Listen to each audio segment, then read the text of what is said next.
Tithes were a form of tax for the support of the minority Protestant church, required to be paid by even the poorest of the poor, regardless of their religion. When tithes were levied on potatoes, the crop on which the rural poor survived, the burden of payment became unbearable for many, especially as the response to inability to pay was usually eviction. In the 1760s, a secret society called the Whiteboys was formed in the area of Cork, Tipperary and Limerick surrounding the Galtee Mountains.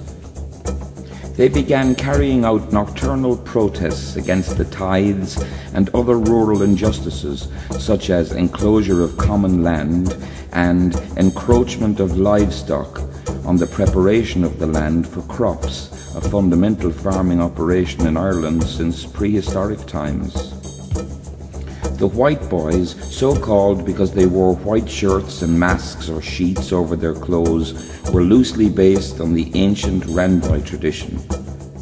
They operated as a group, in disguise and led by a captain, as they travelled from house to house and farm to farm, rallying support or protesting a local injustice. Several other oath-bound societies followed their example. These included the Oak Boys, the Caravets, and the Hearts of Steel. Following the passing of several Whiteboy Acts between 1766 and 87, making such protests capital offences punishable by death, all agrarian protesters came to be known as Whiteboys. As the plight of the poor got increasingly bad in the 1830s, resistance to the payment of tithes spread to the extent that by 1833, in 22 of the 26 counties, more than 50% of the tithes could not be paid.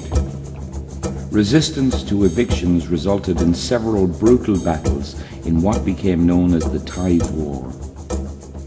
In December 1834, the local rector William Ryder led a force of police, some 92nd Highlanders and the 14th Regiment of Foot to evict a widow, Joanna Ryan, from her home at Gertrow near Fermoy, County Cork, because of 40 shillings unpaid tithes. When neighbours gathered to offer peaceful protest, 9 were shot dead and a further 43 wounded.